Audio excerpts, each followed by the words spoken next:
turma! Professora Elisângela aqui com você. Estou também na companhia do professor Kelvin, o intérprete. Olá, professor Kelvin, tudo bem contigo? Bacana, então ele está aqui para tornar a nossa aula mais significativa. E hoje nós vamos falar sobre os poríferos, as características gerais desses animais. Então, vamos aqui estar atento ao objetivo da nossa aula de hoje. Identificar os diversos filos de animais invertebrados e suas principais características. Bora lá então. Vamos observar essa imagem aqui, ó. Bora lá. Você conhece esse carinha aqui? Familiar? Conhecido? Conhece esse personagem? Qual que é a relação desse personagem com o filo porífero? Pensa aí um pouquinho, eu vou dar esse tempinho para você pensar e a gente já volta para falar sobre eles. Até já!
Eu voltei agora para ficar. Vem comigo. Observou aqui esse camarada aqui? Qual que é a relação que tem com esse personagem aqui? E o filo porífera. Exatamente, a gente está vendo quem? Ele, o Bob Esponja. Então, as esponjas têm essa característica ali do filo porífero, né? Chamamos ali, então, esse nome popular, esponjas, por conta da presença de poros que tem ali, né? Nos poríferos, então, tem ali essa analogia, essa comparação, essa relação. Muito bem. Os poríferos, animais muito primitivos, tá? Sem ali o desenvolvimento de folhetos embrionários. Poríferos, olha o nome, poríferos, poros, né? Então, são animais ali que têm o corpo todo envolvido ali pelos poros. E popularmente, eles são chamados de esponjas. Eles são animais aquáticos, isso mesmo, vivem na água. Eles vivem fixos. Alguma partezinha ali na água, pode ser água doce, água salgada, ali nas rochas, né? Em conchas, em qualquer um outro substrato. O nome do grupo, então, como eu já falei, poríferos, deve-se à presença de poros que a gente encontra. A gente pode observar já aqui, ó, nessa imagem aqui, o corpinho, né? A morfologia dele toda revestida, então, por poros. E a gente já vai descobrir a importância desse poros ali no corpo dos poríferos. Eles possuem, então, as mais variadas formas, cores e tamanhos também. Aqui a gente tem alguns formatos e cores também. Olha que coisa mais linda, né? Apresenta um padrão corporal básico, o formato de vaso que a gente observa, né? Formato de tubo e também de barris, ok? Então, a gente pode constatar, então, essas formas aí variadas de tamanho, de formato e também de cores. Olha que imagens lindas. Muito bem. Os poríferos, onde que eles vivem, professora? Não encontrei nenhum aqui no bairro de casa. Ah, mas você não vai encontrar mesmo, porque são animais aquáticos, podendo ser de água doce também, mas a maioria é marinha. Então, como que vivem? Elas vivem fixas, esponjas. Ora eu vou falar elas, você vai saber que eu estou falando das esponjas. Eles, os poríferos, e na verdade nós estamos falando do mesmo animal. Vivem fixos a um substrato, nas rochas, por exemplo. Por isso, eles são chamados de organismos sésseis. Vivem fixos ali no fundo do mar, nas rochas, conchas e também na areia. Podem viver de duas formas. Eles podem viver de modo solitário, sozinho, isolado, ou pode viver também em colônia.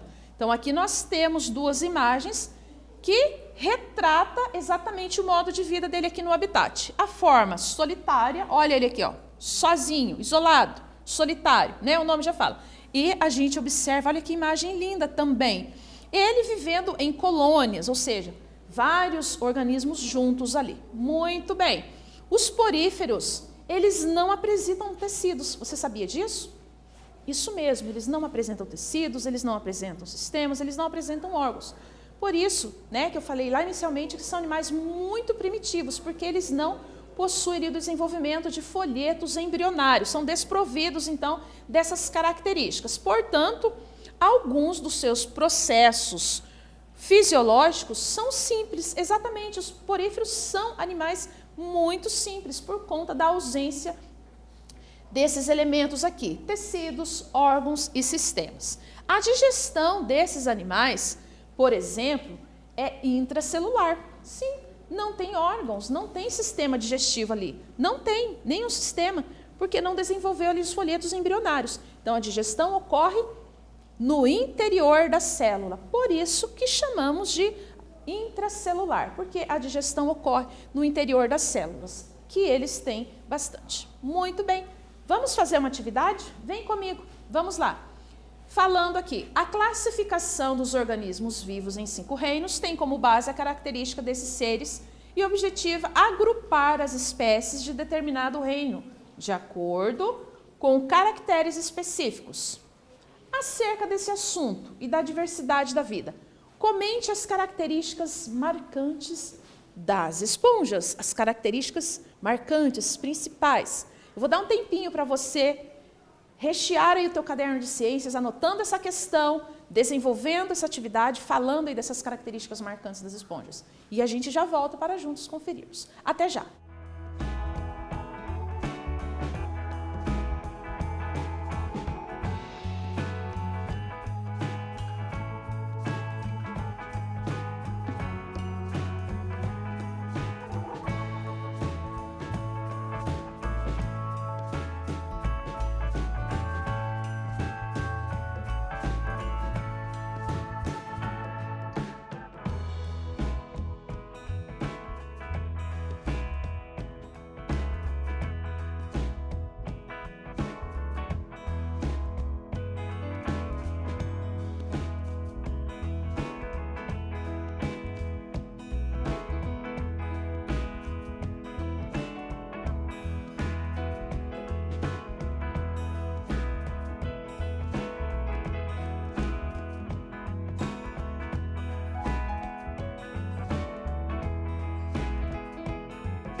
Oi, turma! Eu voltei! Vamos lá, então, conferir.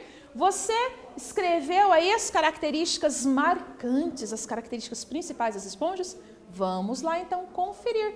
A presença de poros inalantes pelo corpo e a ausência de tecidos verdadeiros. Por isso que eu falei lá atrás, né? A ausência ali do desenvolvimento dos folhetos embrionários.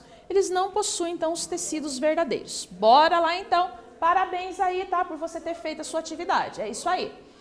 Então, aqui a gente está observando um porífero maravilhoso na sua função ali, né? Também de filtrar. Por isso, são chamados de filtradores, né? Eles promovem, então, ali, eles fazem com que a corrente de água passe por dentro deles ali, entrando por onde? Pelos poros. Olha aí, já estamos descobrindo aí a importância dessa estrutura, dessa característica ali no corpo dos poríferos, que são os poros. Pois a água vai adentrar, né, ali pelos poros e depois vai sair aqui pelo ósculo. Muito bem. Ao entrar, então, a água pelos poros, o que vai acontecer? Ela vai fornecer oxigênio para os poríferos e ao sair ela vai levar, vem dióxido de carbono. Então, fornece água e retira o dióxido de carbono e os resíduos que tem ali. Assim ocorre a respiração através das trocas gasosas, né, por difusão. Então aqui a gente tem o exemplo aqui, ó, demonstrando, relatando para nós entrada do oxigênio e a saída do dióxido de carbono. Muito bem. Vamos falar então da alimentação. Professor, e aí? Não comem? Opa, eles se alimentam sim. Como que se alimenta se não tem boca? Então, como que acontece? Então, a água está entrando ali pelos poros, mas não está entrando só água, está entrando partículas de outras substâncias. Por exemplo, protozoários e algas unicelulares, né? Então, essas partículas, elas adentram o corpo dos poríferos ali pelos poros, né? A corrente de água está entrando ali e está levando nutrientes, está levando comida, está levando alimento ali para eles. Então, eles se alimentam sim. Muito bem. A célula, isso, eles têm bastante. Tem duas que são muito importantes aqui para eles. Células especializadas para capturar alimento e fazer a digestão. Essa célula é o coanócito, tá? Então, está ela aqui, ela vai capturar o alimento, que é uma célula flagelada, certo? É uma célula que possui um flagelo, e esse flagelo também tem importância, porque ele vai ali provocar o movimento da água ali, né? Vai provocar ali a corrente de água que vai adentrar ali pelos poros, o coanócito. Muito bem. Outra célula envolvida nesse processo é o amebócito, isso mesmo. Enquanto, né, que o coanócito recebe ali o nutriente, o alimento, a água, o amebócito também vai participar, recebendo ali, trabalhando nesse processo da digestão dos poríferos. Coanócitos e amebócitos, duas células que trabalham ali na capturação do alimento e depois na elaboração ali, na digestão intracelular que ocorre aqui nas células deste organismo. Muito bem, galerinha. Vamos fazer mais uma atividade aqui? Vem comigo, então. As esponjas são animais com uma estrutura relativamente simples. Por não possuírem tecidos, órgãos, sistemas, eles são simples por essa razão também. Por isso, muitas vezes, já foram classificados erroneamente, de forma errada, como pertencentes a outros grupos, por exemplo, ao grupo dos fungos. Eu digo para você agora, comente o papel das duas células características desses animais que participam do processo digestivo. Vou dar um tempinho aí para você anotar essa questão no seu caderno e você vai comentar sobre essas células ali presentes nos poríferos. Até daqui a pouco.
E aí, turma, voltei, copiou o exercício? Falou aí dessas células especializadas, comentou aí sobre o papel delas, né, das características dessas células nesses animais aí? Bora lá então. Opa, voltando aqui então. Quais são essas células então? Essas células características ali dos poríferos que participam do processo digestivos.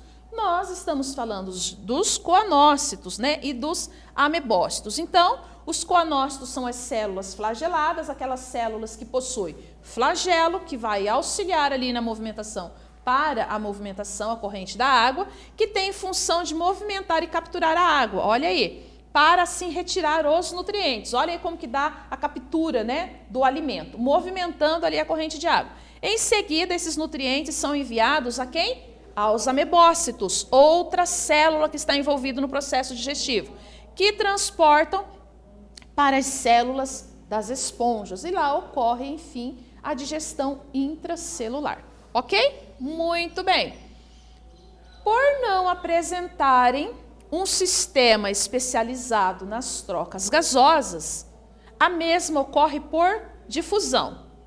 A excreção, por sua vez, é feita também por cada célula, sendo os produtos do metabolismo lançados direto na água. A gente observa, então, aqui, né, nessa imagem, olha que ela está bem retratando para nós o que acontece. A entrada do oxigênio e do alimento, né, que acontece ali pela água, que vai adentrar ali pelos poros, e a saída do dióxido de carbono e dos resíduos que não são favoráveis mais ali para os poríferos. E esses elementos aqui estão saindo pelo ósculo, aqui por essa região do corpo deles. O que nós vimos na aula de hoje? As características dos seres pertencentes ao filo dos poríferos. Eu espero que você tenha gostado da aula, espero que você tenha feito anotações aí e a gente se encontra na nossa próxima aula. Até lá!